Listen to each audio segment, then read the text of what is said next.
Isang magandang araw mga kapatid. So ngayong araw, pag-uusapan natin ang iba't ibang kakanin dito sa Maguindanao region or sa Mindanao region kasama ng mga Muslim brothers natin.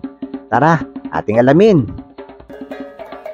Alright, simulan natin sa unang kakanin, tinatag, gawa sa bigas, brown sugar at tubig, and crunchy ang kanyang texture.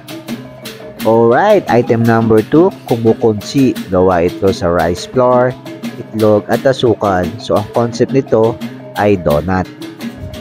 So, third item natin is panyalam. Ang concept nito ay rice pancake. Gawa sa brown sugar, or muscovado, rice, at coconut milk.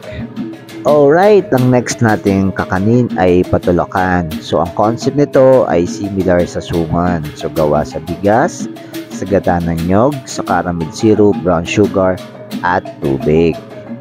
So, isa pang kakanin ng mga Muslim ay ang tinatawag na dudol.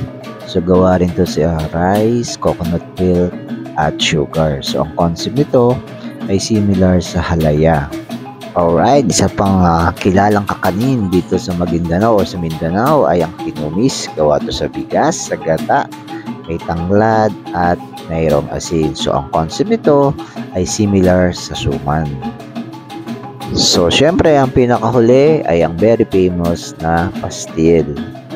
So, ang concept po ng pastil ay similar po sa adobo. So, hindi himay po nila yung chicken at saka po ginisa.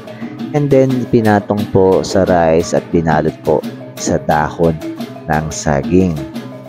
So, ang pastil ay pwede rin pong made of fish or made of beef. Pero ang pinaka-common po ay ang pastil na gawa sa chicken.